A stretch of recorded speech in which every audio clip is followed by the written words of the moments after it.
नागपूरमध्ये नंदनवन पोलिसांनी चोरीच्या प्रकरणात मोठी कारवाई करत 3 आरोपींना अटक केली आहे। या आरोपींकडून चोरी केलेला मुद्देमाल आणि वाहन असा एकूण लाखोंचा मुद्देमाल जप्त केलाय।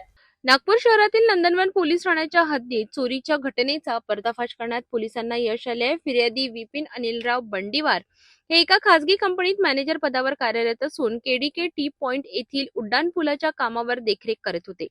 30 मार्च रोजी पहाटे त्यांनी साइडवरील लोखंडी कंटेनरची पाहणी केली असता त्यामधील welding machine, cutter machine, cables आणि इतर साहित्य अशा एकूण 95,000 रुपयांचा मुद्देमाल चोरीस गेल्याचे आढळून आले। या प्रकरणी नंदनवन पोलीस ठाण्यात अज्ञात आरोपींविरुद्ध गुन्हा दाखल करण्यात आला। दरम्यान तपास सुरू असताना पोलीस पथक पेट्रोलिंग करीत असताना केडीके टी पॉइंट जवळील मोकळ्या मैदानात 3 संशयित व्यक्ती फिरताना आढळल्या। पोलिसांनी त्यांना ताब्यात घेत चौकशी केली असता त्यांनी चोरीची कबुली दिली।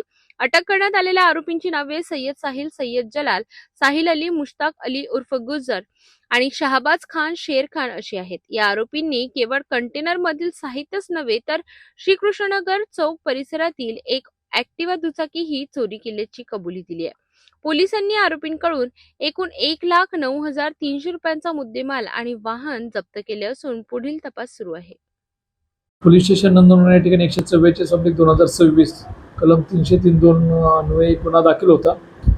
त्यामध्ये केडीके टी पॉइंट येथील जे कंटेनर आहे, जे काम चालू आहे रस्त्याचं वगैरे, त्या ठिकाणचं त्यांचं जे मटेरियल आहे ते मटेरियल चोरीस गेल्याबाबतची फिर्याद या ठिकाणी दाखल होती।